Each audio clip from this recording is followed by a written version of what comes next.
4:43 a.m. Lambert's Point, Norfolk, Virginia, May 22, 2026. 8 vehicles cut their headlights on Tidewater Drive, 2 blocks from the primary target. Engines off. No sirens. No radio traffic above a murmur. 14 NCIS agents stepped onto the pavement in single file while ATF and Diplomatic Security Service units held parallel positions at 2 secondary warehouse sites 3.4 miles east on Industrial Loop Road in Chesapeake. Temperature, 51 degrees Fahrenheit. A cold front had pushed through the previous afternoon and left the sky cloudless. The primary target was a commercial freight warehouse on a leased lot adjacent to the Norfolk cargo zone. Nothing on the exterior suggested what was inside. A loading dock with a roll-up steel door. A single security light on a timer. A padlocked chain-link gate with a combination lock that an NCIS agent had already cracked 9 minutes earlier during a staging pass. The kind of facility that lines every mid-sized port city on the Atlantic seaboard, indistinguishable from 24 similar structures within a half-mile radius. Inside, according to 11 months of surveillance and a wiretap intercepted 17 days prior, 280 Mk series precision guidance modules, 14 crates of Apache helicopter rotor components, U.S. military hardware, serial numbered, still in active naval inventory. Hardware that should have been sitting in a secured supply depot at Naval Station, Norfolk, less than 2 miles away. It had been traveling instead. For more than 5 years. Lead agent Sandra Kowalski checked her watch for the last time. She had 11 minutes before the secondary units on Chesapeake made first contact at their respective targets. She could not move early. The logistics officer they were after, the man with the Q clearance and 17 years of institutional access, was inside the warehouse. He was mid-load out. The wiretap had confirmed it 4 hours ago. 3 sites. 11 individuals. Simultaneous entry required. The case had started 16 months earlier with a single form. Filed on a Tuesday morning in February by a man who still did his job the same way he had done it for 19 years. By hand. 030. Hook Resolution T's. His name was Marcus Renner. He was 51 years old. He had worked the Lambert's Point coal piers since 2007, employed by Lambert Morris Logistics as a manifest verification checker on the 3rd shift. He held a card with Longshoremen's Union Local 614. He had received 2 formal commendations for accuracy and consistency. He was methodical in a way that most of his colleagues had long since stopped being. He filled in every field on every form, read every column on every manifest, and never passed a clipboard down the line with blank spaces. He had never trusted the automated scanner system that the company installed in 2019. This wasn't philosophical. Renner had attended the training sessions when the scanners came in. He understood what they did. His concern was procedural. Scanners logged what they detected. They couldn't log what they didn't detect. A palletized shipment with a concealed void, a crate that registered externally at correct dimensions but was physically light, could pass a scanner sweep without triggering a flag, because the scanner was reading the container geometry and the barcode label, not the unit count inside. Renner's method was to count units. Every pallet, every shift, every shipment. If the manifest said 12, he counted 12. His supervisor, a man named Patterson, who had been with Lambert Morris for 6 years and had never filed a discrepancy form in the time he'd been there, considered this a waste of time. He had said so to Renner on at least 3 occasions. On the morning of February 3, 2026, Marcus Renner arrived at Lambert's Point at 5:50 a.m. He signed in at the dock office, collected his clipboard and his printed manifest log for the shift, and walked to the receiving dock, where a standard military contractor commercial freight shipment had arrived overnight. The shipment had come in under a bill of lading issued through a freight broker named Meridian Freight Services, based in Hampton Roads, Virginia. It was designated for delivery to Building 197 at Naval Station, Norfolk. The manifest listed Pallet 7 as containing 12 units of pressure regulation hardware classified under part number GX4417. Renner set his clipboard on the nearest flat surface, opened the pallet wrap and counted. 11. He counted again. Still 11. He checked the pallet against the shipping receipt. 12 listed. 11 present. He reread the internal packing slip. 12. The shipper's receipt. 12. He made a notation in his log, discrepancy pallet 7, 1 unit short, GX4417, signed and dated it, pulled a form DS-24 from the stack in his bag, filled it out completely, and placed it in the supervisor's inbox at the dock office. Then he went to the next pallet. The form sat in Patterson's shared inbox for 9 days. What happened to it afterward wasn't the result of a targeted federal investigation. It was routine. A junior NCIS analyst named Derek Pham, assigned to the Hampton Roads field office, ran a weekly automated cross-match of discrepancy forms filed at naval-adjacent facilities across the Hampton Roads complex. This was a background audit function, not a priority task, not assigned in response to any specific intelligence. Pham ran it every Tuesday as part of standard documentation review. He had been doing it for 8 months without a meaningful result. He ran part number GX4417 through the interagency cross-reference database on February 12th. He got a hit. The Diplomatic Security Service had flagged the GX4417 series in an advisory issued 14 months prior. December 2020. 4.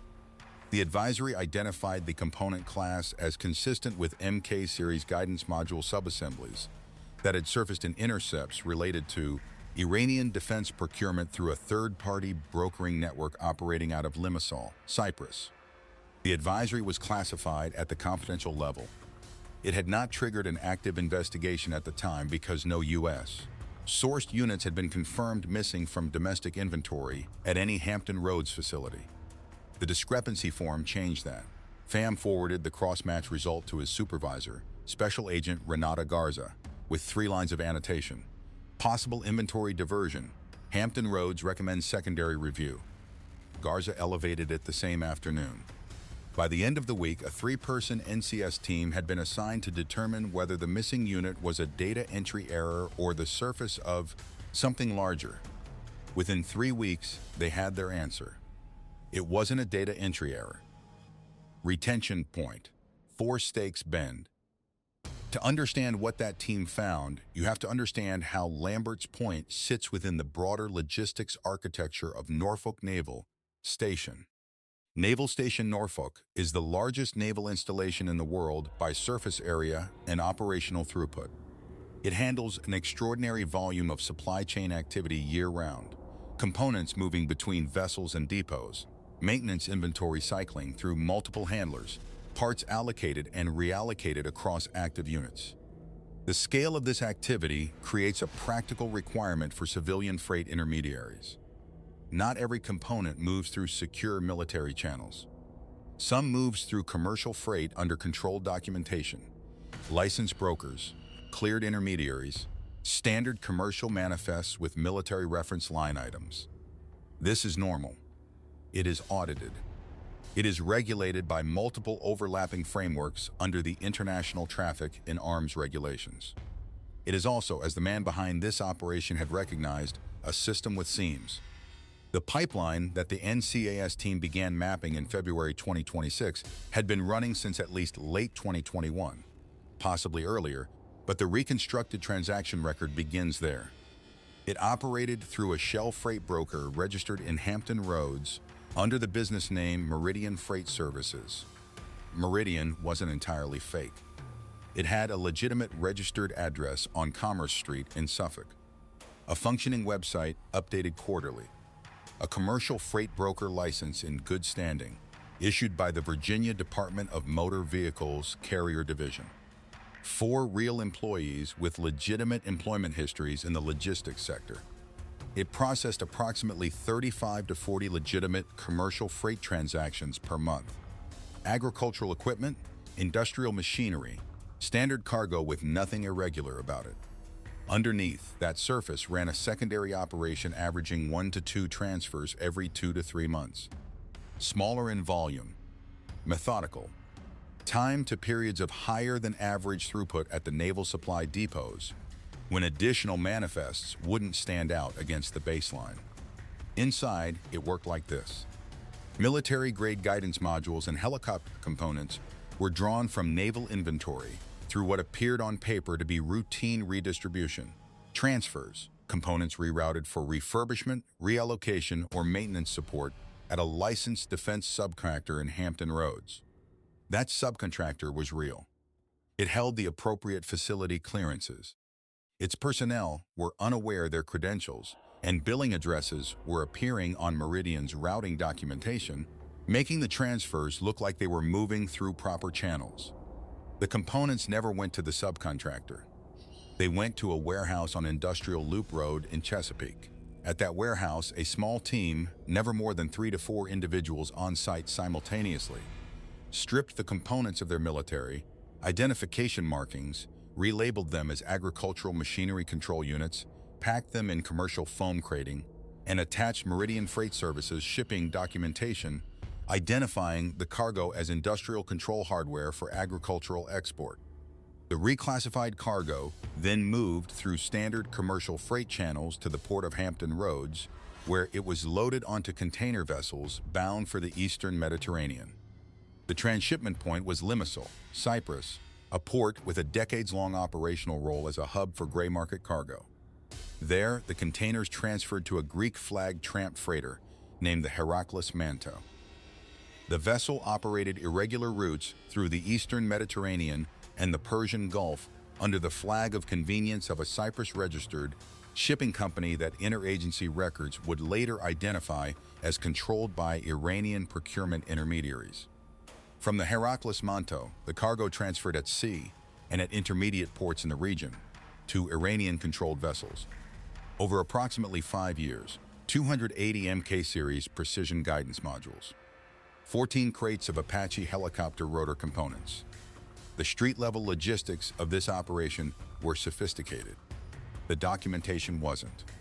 But it didn't need to be, because the person who designed it understood something fundamental about how military cargo paperwork is checked. Individual shipments are reviewed. Individual manifests are verified. What almost no one does is look at the same routing pathway across 5 years of transactions to identify an aggregate pattern. Almost no one. The thing is, this wasn't supposed to run for this long without detection. And yet it did. I reviewed the transaction reconstruction in the NCIS case file documentation, and one detail kept standing out. All 23 documented transfers passed initial manifest review at the point of origin. Not because the documentation was flawless. It wasn't.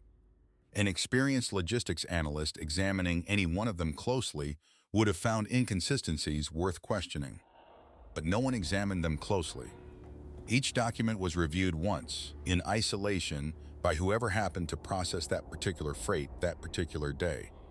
The pattern, the routing pathway appearing with the same broker name, the same part class descriptors, the same destination chain, only becomes visible when you lay 23 manifests side by side over 5 years.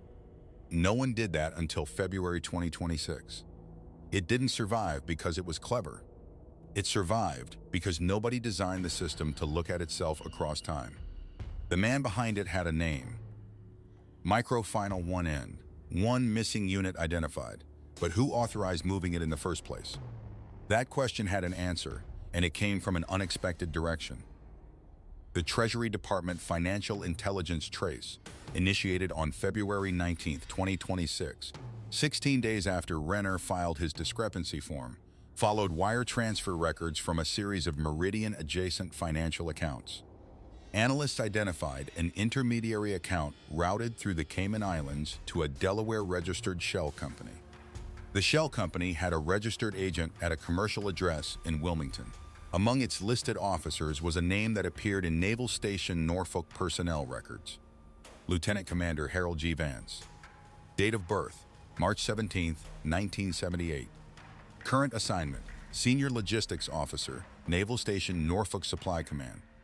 Q clearance dating to 2009. Vance was 47 years old at the time of his identification. He had been stationed at Norfolk continuously for 17 years, an unusually long tenure for a naval officer at a single installation, the result of 2 requests for extension that had been approved without difficulty. He was married, 2 children, a son at Virginia Tech studying mechanical engineering, a daughter at Old Dominion University studying education. He attended St. Andrew's Episcopal Church in the Ghent neighborhood of Norfolk. He coached youth soccer in the fall. His service record showed 2 commendations and a meritorious service medal. His most recent performance evaluation, dated December 2025, rated him as an outstanding officer in the categories of mission execution, reliability, and institutional knowledge. He had been considered for promotion to commander in 2024.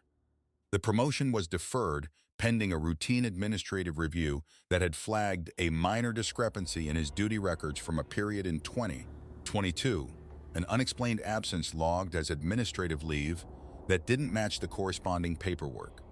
The flag wasn't escalated. The promotion was simply deferred. Whether that deferral mattered, whether it changed anything about what Vance was willing to do, there's no way to know. What Vance's access gave him that no outside operator could replicate was this. Naval Station Norfolk's logistics management system allows authorized officers to initiate inter-depot transfer orders, reroute components between processing facilities, and certify the completion of those transfers in the same systems that generates the audit trail. In a properly designed accountability architecture, the officer who initiates a transfer and the officer who certifies its completion are 2 different people. This segregation of duties requirement is standard in financial accounting and, on paper, standard in military logistics. In practice at Norfolk between 2021 and 2026, the operational load on logistics personnel during high-tempo periods was sufficient to justify granting waivers to the segregation requirement for senior officers. These waivers allowed a single officer to both initiate and certify the same transfer. They were granted by policy, not by individual supervisory decision. Vance had used such exceptions approximately 80 times over his career, a number consistent with his tenure and his operational tempo, and none had previously triggered any review. 44 of those 80 exceptions, the task force's transaction reconstruction later showed, corresponded to transfers associated with the Meridian pipeline. He had authorized the outgoing transfer. He had certified its receipt at the destination. He had closed the loop in the system, leaving no gap for a second signature to fill. Because no second signature was required, none was sought. The quarterly inventory reconciliation process compared current physical counts against the most recently certified record. Because Vance was certifying the records, the certified baseline always reflected a reality he had constructed. Auditors comparing inventory to records found no discrepancy because the records had been adjusted to account for the inventory that was no longer present. The only inventory check that found a gap was the one conducted by a man who counted the units himself. Most people assume that internal audit systems in military supply chains have enough redundancy to catch this kind of diversion within months, if not sooner. The evidence tells a different story. 5 years. 23 transfers. A Q clearance holder exploiting a policy-sanctioned waiver to review his own transactions. And the only flag generated in that entire period came from a hand count on a February morning that a scanner would have cleared. What's striking about this case isn't that technology failed or someone wasn't paying attention. The architecture itself was broken. The waivers existed because the system assumed good faith. There was no alert for an officer who could both initiate and certify his own transfers, then redirect them elsewhere. That assumption, coded into a policy framework untouched for more than a decade, held for 5 years. Retention point, 50% mid-roll hook. Task Force Meridian was formally constituted in the first week of March 2026. By that point, the team had expanded to include representatives from NCIS Counterintelligence, ATF, the Diplomatic Security Service, and Treasury's Financial Crimes Enforcement Network. Total personnel, 23 investigators, analysts, and operational support staff. The task force operated out of a compartmentalized space at the NCIS Hampton Roads field office, with access restricted to personnel with active top secret or above clearances. Their objective in the months between March and late May was not simply to build enough evidence to arrest Vance. It was to map the entire network comprehensively, every individual with a role, every financial account, every shell company, every physical location, and build an evidentiary record solid enough to withstand the procedural scrutiny that would accompany charges against senior naval officer with a Q clearance and an otherwise unblemished service record. The investigation moved on 4 parallel tracks. Track 1, financial reconstruction. Treasury analysts spent 8 weeks mapping the flow of funds from the Cayman intermediary account backward through Vance's financial history and forward through the accounts of Meridian-associated personnel. They identified 11 accounts total across 3 jurisdictions: the Cayman intermediary, 2 Delaware-registered shells, 3 domestic bank accounts in the names of Meridian personnel, 2 accounts held by a Channel Islands registered entity, and 3 additional accounts in jurisdictions that required treaty requests to fully access. Total capital flow attributable to the operation over 5 years, approximately $4.7 million, representing Vance's share of the proceeds across all 23 documented transfers. $4.7 million across 5 years, less than $1 million per year. For 280 precision guidance modules and 14 crates of Apache components. That number makes no sense. Whatever price Vance thought matched the risk, he catastrophically misjudged it. Track 2, physical surveillance. ATF agents established observation posts on the Chesapeake warehouse in late March. The facility showed activity roughly once every 3 to 4 weeks, small teams arriving after business hours, conducting what appeared to be packing and inventory operations, departing before sunrise. Over 6 weeks of observation, the surveillance team confirmed ongoing operational use of the warehouse and identified 3 individuals who accessed it regularly: 2 Meridian employees and a contract truck driver who had no documented connection to the naval supply chain. Track 3, electronic surveillance. 2 Title III wiretap orders and 1 Foreign Intelligence Surveillance Act authorization were obtained, covering 4 phones associated with Vance and 3 Meridian personnel. A 5th wiretap covered an external contact identified through call record analysis as operating from a London area number. This contact, referred to in task force documentation as the routing contact, was linked through traffic analysis to a Cyprus registered shipping brokerage that NCIS had previously identified as a financial vehicle for Iranian procurement intermediaries. The routing contact was 43 years old, held a United Kingdom residence permit, and traveled on a Lebanese passport. British intelligence had a partial file on him that confirmed his role as a procurement coordinator for Iranian-aligned networks in the Eastern Mediterranean. He was beyond U.S. jurisdictional reach. Track 4, documentary reconstruction. NCIS archival analysts spent 11 weeks pulling every supply chain transaction Vance authorized or certified over 5 years, and cross-referencing each against inventory records, freight manifests, and financial data. They rebuilt all 23 shipments, originating transfer order, routing documentation, physical movement, financial settlement, and outbound maritime record to the point where each shipment left U.S.-controlled ports. The reconstruction produced a transaction-by-transaction account of the full pipeline that the lead analyst later described as one of the most complete documentary cases she had seen in 14 years of financial investigation work. Then, in the 3rd week of April 2026, an obstacle surfaced. The surveillance team watching the Chesapeake warehouse documented loading activity that fell outside the established 3 to 4 week rhythm. 2 successive nights of after-hours operations, with more individuals present than previous observations had shown. A signals intelligence assessment suggested a possible reason. The Heracles Manto, the transshipper in Cyprus, had filed an updated vessel routing notice, placing it in position at Limassol in the last week of May. The accelerated warehouse activity was consistent with preparing a shipment for that departure window. Vance was moving up the timeline.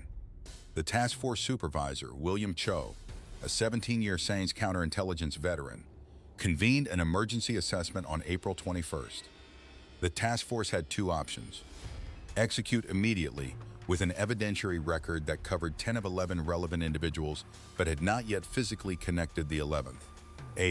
Meridian repackaging employee to Vance directly, or hold, accepting that another shipment might leave domestic custody while the remaining evidentiary gap was closed. Cho chose to hold. It wasn't an easy call. The team had spent 8 months building their case. Another transfer leaving U.S. soil meant more hardware in a supply chain they wouldn't be able to trace. But moving against the network before the record was complete risk, creating a procedural vulnerability that defense counsel would exploit at trial. They held. They tightened the surveillance. And on May 1st, the wiretap team intercepted a phone call that settled the question.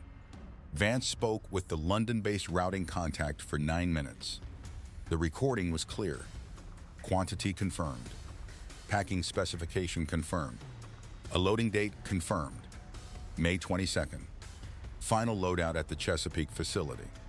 The arrest warrants were drafted that afternoon.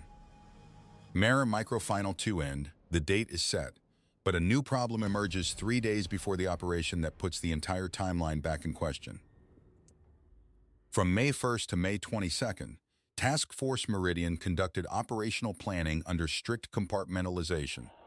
Full knowledge of the timeline was limited to 7 individuals within the task force. Each of the 3 raid teams was briefed only on their specific target, not on the broader operational picture.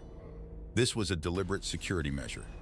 One of the 11 targets was a Meridian employee whose call records included an unresolved contact whose identity the task force had not yet established.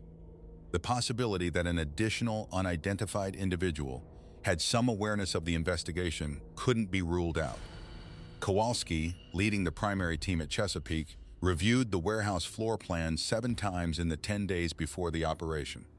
The floor plan, obtained through aerial photography and building permit records filed with the city of Chesapeake, showed a main floor with 2 loading bays, one on the north face and one on the south, and a rear storage section behind a roll-down steel partition.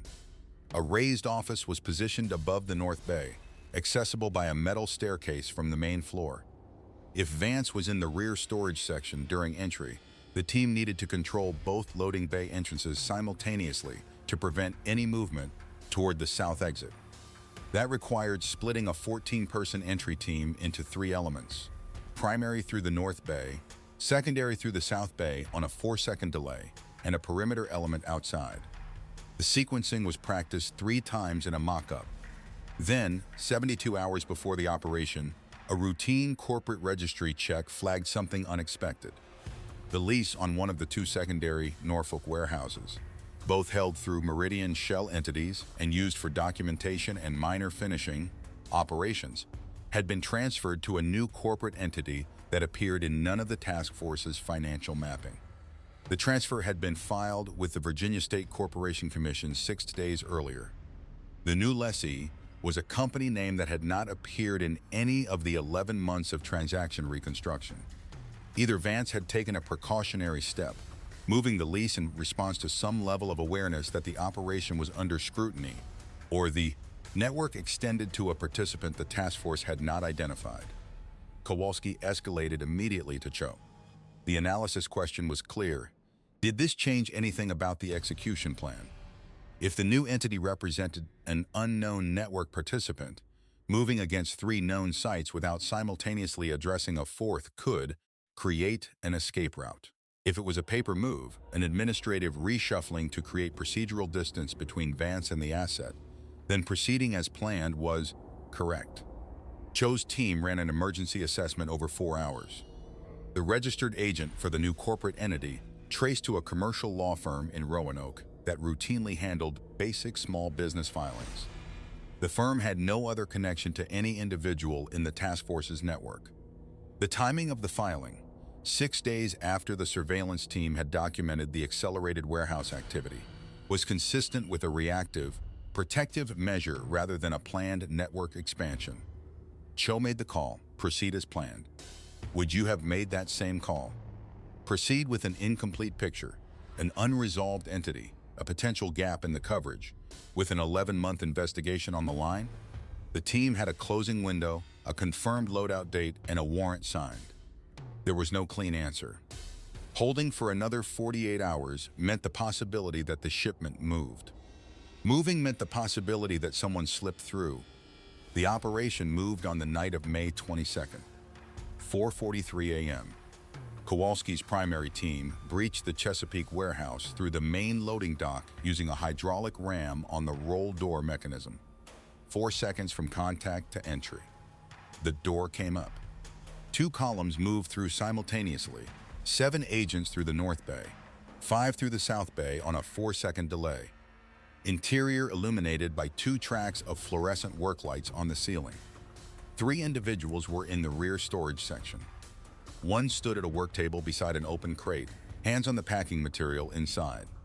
1 was operating a pallet jack, moving a loaded pallet toward the South Bay exit. He had 4 seconds of movement advantage on the South entry team before they came through the door. The 3rd was seated at a laptop on a folding table positioned against the roll-down partition that separated the rear storage area from the main floor. The man at the laptop was Harold Vance. He looked up as the primary element cleared the partition. He didn't stand. He didn't reach for anything. He looked at the entry team, at the number of agents, the tactical gear, the weapons, the body cameras, and he placed both hands on the surface of the folding table. Flat. His expression, according to 3 of the agents present, wasn't surprise. He said, "You took longer than I expected." He said nothing further without legal counsel present. The man on the pallet jack dropped to his knees on verbal instruction before the South entry team reached him. The man at the work table stayed motionless. Both were placed in restraints without resistance. At the secondary sites, the 2 Norfolk Commercial District warehouses, operations completed within 4 minutes of simultaneous first entry. No resistance at either location. 4 individuals taken at the first warehouse, 2 at the second. All 6 were in custody before Kowalski's team had finished securing the Chesapeake primary. The simultaneous operation, from first breach to full custody of 9 individuals across 3 sites, 11 minutes. The physical inventory of the Chesapeake warehouse took 6 hours. Final count, logged by the NCIS evidence team in the early morning of May 23rd, 280 MK series precision guidance modules, all in custom foam crating, all with the original military identification markings removed. 14 crates of Apache helicopter rotor components, packed and labeled as agricultural control equipment. 43 boxes of physical documentation, shipping manifests, financial records, routing confirmations, packing specifications that the task force hadn't known existed, and a laptop containing unencrypted correspondence files that covered 22 months of communication with the London-based routing contact. The laptop files generated 2 additional felony charges. 2 remaining defendants, a Meridian subtractor and the contract truck driver identified through surveillance, were located and arrested at their residences the following morning under secondary warrants activated at 5 a.m. 11 individuals in federal custody. Simultaneous processing. No escapes. Microfinal 3 end, the hardware is recovered. The logistics officer is in custody. But 11 months of surveillance had missed 1 individual, and that person had already moved. Harold Vance was processed at Naval Station Norfolk, formally charged and transported to the federal detention facility in Alexandria. Bail was denied on grounds of flight risk and national security implications. His charges included 18 counts: unauthorized export of defense articles under the Arms Export Control Act, espionage under Title 18 of the United States Code, conspiracy to provide material support to a designated foreign terrorist organization, and multiple counts of making false official statements in connection with the transfer records. He faces a potential sentence exceeding 40 years. The routing contact in London was not arrested. His identity is in the case file. The task force communicated the request for coordinated enforcement action to British authorities through Interpol channels in the 48 hours following the U.S. arrests. The request was declined on jurisdictional grounds that haven't been publicly explained. He wasn't physically detained. On June 1, 2026, financial intelligence traced a fund transfer from an account the task force had flagged but lacked authority to freeze into an institution in a non-treaty jurisdiction. The amount hasn't been disclosed. He remains at large. The 11 defendants were indicted in the Eastern District of Virginia on June 5, 2026. 3 have already entered plea agreements in exchange for cooperation with prosecutors. Vance's trial is scheduled for the fall. The 3 Meridian shell entities, registered across 2 states, were dissolved by court order on June 7th. This is where I probably lose some of you. Vance was caught because a civilian dock worker with a clipboard counted 1 unit short on a February morning. That's not a vindication of the system. It's a description of its failure. 5 years, 23 transfers, 280 guidance modules, 14 Apache crates, a Q clearance officer who held simultaneous authorization to initiate and certify his own transfers, exploiting a policy waiver that was granted by the institution, not taken by deception. The waiver of segregation exception that Vance used 44 times in 5 years was created by a policy framework designed for high-tempo operational periods. Someone wrote that policy. Someone reauthorized it at each review cycle. After Vance's arrest, a Department of Defense internal review, not yet public as of this broadcast, identified 4 other logistics positions at 3 separate installations that held functionally identical exception authorizations. That review is ongoing. The most surprising part of this case is not the scale of the operation. It's the mechanism. The entire pipeline depended on one man having simultaneous right access to both sides of his own authorization chain. That gap didn't need to be large. It needed only to exist. What do you think? Did the system fail here because no one was watching, or because someone decided the cost of watching was too high? Drop your answer in the comments. Something that didn't make most coverage of this case. Marcus Renner filed 3 more discrepancy forms between February and May 2026. All 3 were reviewed, logged by the supervisory inbox, and closed without action. He wasn't contacted by federal investigators at any point during the investigation. He wasn't briefed on the outcome of the operation after it concluded. He wasn't present at any point in the legal proceedings. He returned to work at Lambert's Point on the morning of May 23rd, the day after the raids. He signed in at 5:50 a.m. He went to the receiving dock with his clipboard. His supervisor told a local reporter that Renner was, quote, good at his job. The reporter asked whether Lambert Morris Logistics planned to formally recognize what Renner's February 3rd form had set in motion, what it had, ultimately uncovered. The supervisor said he would have to check with HR. That answer hasn't changed. Does that response tell you something about how institutions handle the civilians who expose the failures the institutions were built to prevent? If this case is worth following to its conclusion, to what the trial reveals about the full scope of what left Norfolk, and what the DoD review finds about how many similar authorizations still exist, subscribe. The trial begins in the fall. There are questions in this case that the June 5th indictment doesn't answer. What was never recovered, the 280 guidance modules that left U.S. ports before February 3rd, 2026. The offshore financial accounts. The identity of the Iranian procurement end user who contracted for the components. And the operational purpose for which 280 MK series guidance modules were ordered through a 5-year supply operation running underneath the largest naval installation in the world. That information exists. It's held by the relevant intelligence agencies. It hasn't been made public. It may never be. The routing contact is in a city that doesn't extradite. The hardware is in a supply chain no federal authority can currently trace. The 11 defendants are in a federal indictment moving toward trial. The pipeline is gone. What it delivered is not.